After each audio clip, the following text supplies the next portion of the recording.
Hello friends, आज हम हिंदी के अंतर्गत ब्राह्म चिन्हों को देखने जाते हैं। चलिए शुरू करते हैं वीडियो को। सबसे पहला प्रश्न क्या लिखा हुआ है? श्री कामता प्रसाद गुरु जी के अनुसार ब्राह्म चिन्हों की कुल संख्या कितनी बताई गई है? तो कामता प्रसाद गुरु के द्वारा टोटल कितनी संख्या बताई गई है? तो टोटल संख्या 20 है। आगे चलते हैं। हिंदी में सर्वाधिक प्रयुक्त होने वाले ब्राह्म चिन्ह को कौन सा ब्राह्म चिन्ह है? तो हिंदी में सबसे ज़्यादा जो प्रयोग होता है उसका नाम है अल्प विराम। अब चलते हैं आगे। तो विराम का शाब्दिक अर्थ क्या होता है? तो विराम जो होता है उसका शब्द का अर्थ होता है रुकना या ठहरना। आपको बता दूं, कामता प्रसाद के अनुसार टोटल 20 विराम चिन्ह हैं और सारे के सारे विराम चिन्ह अंग्रेजी से लिए हुए हैं। किस भाषा से लिए हुए हैं? हिंदी के जो विराम चिन्ह है वो अंग्रेजी से लिए हुए हैं। केवल एक विराम चिन्ह जिसे पूर्ण विराम कहा जाता है, पूर्ण विराम को छोड़ दें तो सारे के सारे कहाँ से लिए हुए हैं? अंग्रेजी से। अब चलते हैं आगे। क्या लिखा हुआ है? श्री कामता प्रसाद गुरु जी ने विराम चिन्हों को किस भाषा से लिया हुआ माना है? तो मैंने अभी बताया अंग्रेजी से। ठीक है, आगे चलते हैं। हिंदी का अपना मौलिक विराम चिन्ह कौन सा है जो अंग्रेजी से नहीं लिया गया है? तो मैंने अभी बताया था पूर्ण विराम। पूर्ण विराम हिंदी का अपना खुद का चिन्ह है, ये अंग्रेजी से नहीं लिया गया है। अब चलते हैं आगे। आगे प्लस प्रश्न लिखा हुआ है, वाक्य की समाप्ति पर किस विराम चिन्ह का प्रयोग अनिवार्य रूप से किया जाता है? जब वाक्य समाप्त हो जाता है तो कौन से विराम चिन्ह का प्रयोग किया जाता है? तो किया जाता है पूर्ण विराम का। कौन से विराम चिन्ह का? पूर्ण विराम। आगे देखते हैं।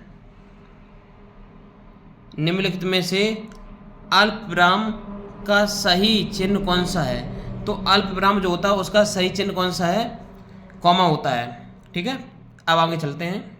अच्छा, और बता दें आपको, जो भी चिन्ह लिखे हुए हैं इसमें बता दें आपको कौन कौन से चिन्ह हैं। जैसे कि इसमें लिखा हुआ था सबसे पहले नंबर पे, इसे बोलते हैं अर्ध विराम, इसे बोलते हैं अल्प विराम, इसे बोलते हैं बिंदु, और ये है उप विराम।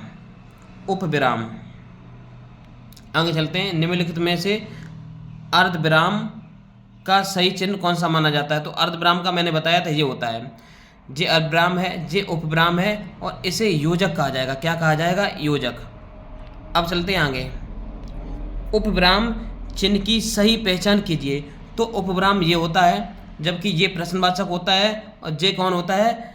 इसे बोलते हैं अर्ध विराम, जबकि ये नीचे लगा हुआ है इसे बोलते हैं निर्देशक। यदि ये थोड़ा छोटा सा होता तो योजक बोला जाता, लेकिन जब बड़ा हो जाता है तो क्या बोला जाता है? निर्देशक। जो ऑप्शन सी में है उसकी बात कर रहे हैं। अब देखते हैं आगे। विराम चिन्हों, क्या लिखा हुआ है? विराम चिन्हों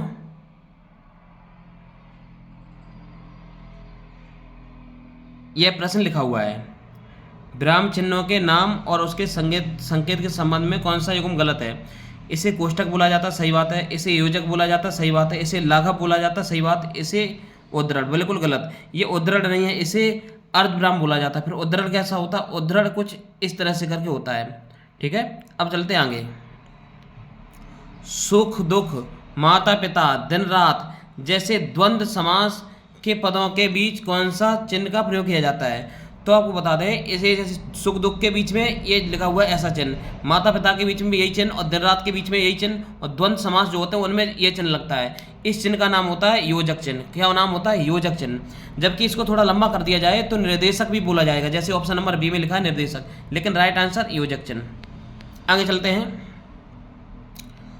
हर्ष, शोक, घृणा, आश्चर्य आदि भावों को व्यक्त करने के लिए किस चिन्ह का प्रयोग किया जाता है?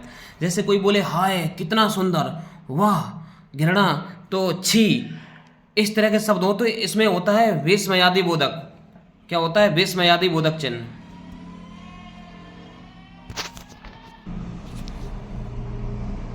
आगे लिखा हुआ है प्रश्न, क्या लिखा हुआ है? किसी के कहे गए कथन को ज्यों का त्यों लिखने के लिए किस चिन्ह का प्रयोग किया जाता है? तो इसका किया जाता है उद्धरण चिन्ह का प्रयोग। जैसे कि इस तरह का बनता है उद्धरण चिन्ह, ध्यान रखना। आगे चलते हैं। नेक्स्ट प्रश्न लिखा हुआ है, किसी बड़े शब्द को संक्षिप्त रूप में लिखने के लिए, जैसे डॉक्टर के हम इस तरह से लिख देते हैं। जैसे डॉक्टर जो होता है इसको हम क्या करते हैं? इस तरह से लिखते हैं पीछे इस तरह की बिंदु बना देते हैं, इस तरह की बिंदु, तो इस चिन्ह का नाम क्या है? तो ये पूछा गया है, तो इसे लाघव चिन्ह बोलते हैं या संक्षेप सूचक, लाघव चिन्ह या संक्षेप सूचक। अब देखते हैं आगे, नेक्स्ट प्रश्न लिखा हुआ है, लिखते समय जब कोई शब्द छूट जाए, क्या लिखा हुआ है? कोई शब्द या अंश छूट जाए तो उसे लिखने के लिए किस चिन्ह का प्रयोग किया जाता है? इसे बोलते हैं त्रुटिबोधक चिन्ह या हंस पद, त्रुटिबोधक चिन्ह या फिर क्या बोलते हैं? हंस पद। अब आगे देखते हैं, सूर्योदय हुआ, अंधकार छाया और पक्षी चहकने लगे। इस वाक्य में सूर्योदय के बाद कौन सा विराम चिन्ह का प्रयोग हुआ है? तो सूर्योदय के बाद, तो देखते हैं सूर्योदय के बाद ये चिन्ह लगा हुआ है, तो इसका नाम होता है अर्धविराम। क्या नाम होता है? अर्धविराम। अब आगे चलते हैं, राम लक्ष्मण भरत और शत्रुघ्न बन गए। इस वाक्य में राम और लक्ष्मण के बीच कौन सा चिन्ह? तो अब देखो, गौर से देखो, राम और लक्ष्मण के बीच कौन सा चिन्ह लगा हुआ है? इसे बोलते हैं अल्प विराम। क्या बोलते हैं? अल्प विराम। अब चलते हैं नेक्स्ट प्रश्न की तरफ। जब वाक्य में की उपवाक्य का लोप हो और प्रधान उपवाक्य के बाद कोई बात कही जाए तो वहाँ कौन सा चिन्ह लगता है? तो इसमें लिखा हुआ है कि जो है इसका लोप हो और प्रधान उपवाक्य के बाद कोई बात कही जाए तो उसके बाद कौन सा चिन्ह लगता है? तो उसके बाद आपको बता दें,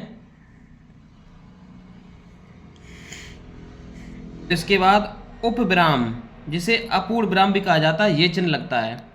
अब चलते हैं आगे, किसी विषय या बात को विस्तार से समझाने के लिए, निर्देश देने के लिए किस चिन्ह का प्रयोग किया जाता है? तो यहाँ पर जो चिन्ह का प्रयोग किया जाता है विवरण चिन्ह का।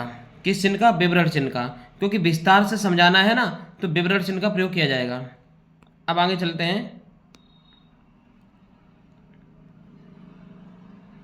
देखिए प्रश्न लिखा हुआ है, प्रश्नवाचक वाक्य के अंत में हमेशा प्रश्नवाचक चिन्ह लगाया जाता है। बिल्कुल सही बात है।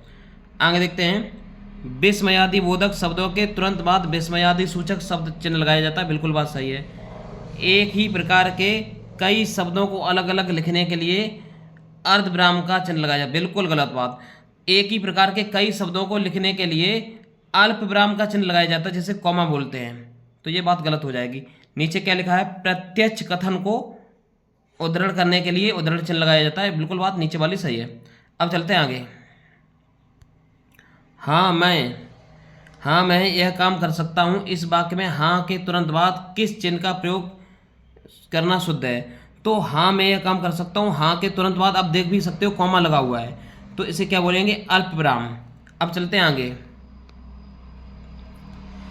किसी कठिन शब्द का अर्थ स्पष्ट करने के लिए नाटक में पात्रों के अभिनय के भाव को स्पष्ट करने के लिए किस चिन्ह का प्रयोग किया जाता है? किसी कठिन शब्द को स्पष्ट करने के लिए, ठीक है, किस चिन्ह का प्रयोग किया जाता है? तो इसके लिए कोष्ठक का प्रयोग किया जाता है। किसका? कोष्ठक का। आगे चलते हैं, इतना भी नहीं जानते, और इसके बाद इस तरह से डॉट डॉट बना हुआ है। तो ये पूछा गया है कि इसमें तीन बिंदुओं, जैसे जो तीन बिंदु बने हुए हैं, इन्हें किस नाम से जाना जाता है? तो इसे क्या बोला जाता है? लोप सूचक बोला जाता है। इंग्लिश में डॉट डॉट बोल देते हैं, हिंदी में क्या बोला जाता है? लोप सूचक। ध्यान रखते हैं। अब चलते हैं आगे, कामायनी जयशंकर प्रसाद की सर्वश्रेष्ठ कृति है। इसमें कामायनी शब्द पर किस प्रकार के उद्धरण चिन्ह का प्रयोग होना चाहिए? अब कामायनी के ऊपर इस तरह का चिन्ह होना चाहिए, इसे उद्धरण बोलते हैं, ठीक है। तो इसमें कौन सा उद्धरण? अब दोहरा उद्धरण का प्रयोग होगा। इसमें ऊपर इकहरा उद्धरण है और नीचे देख सकते हो आप दोहरा उद्धरण है।